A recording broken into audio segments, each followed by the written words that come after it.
ก็จะกลายเป็นคู่หัวผัวเมีย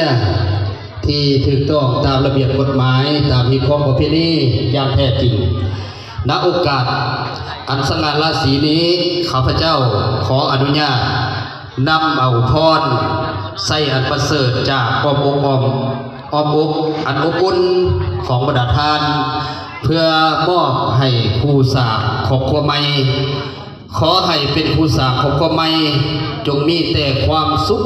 ความสมหวังในชีวิตคู่จนเท่าสั่วกาลนานอีกเท่านึง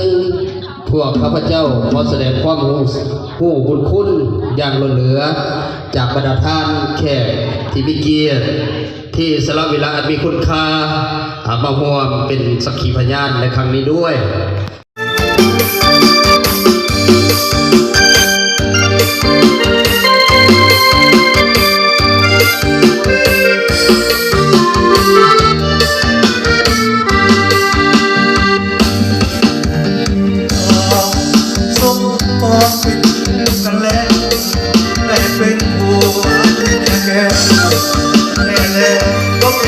สุขสันต์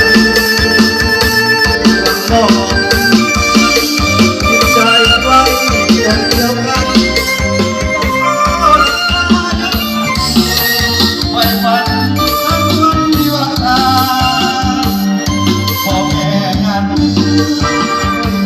ก็ถึงสันไว้เป็นเวลา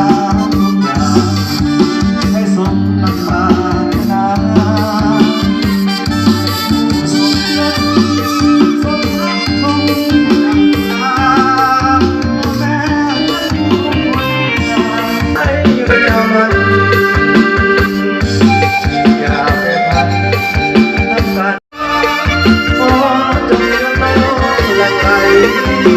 แม้เกิดเป็นลูก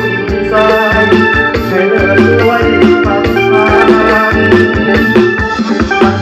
ทั้งสองสมปองสู่กันแล้ว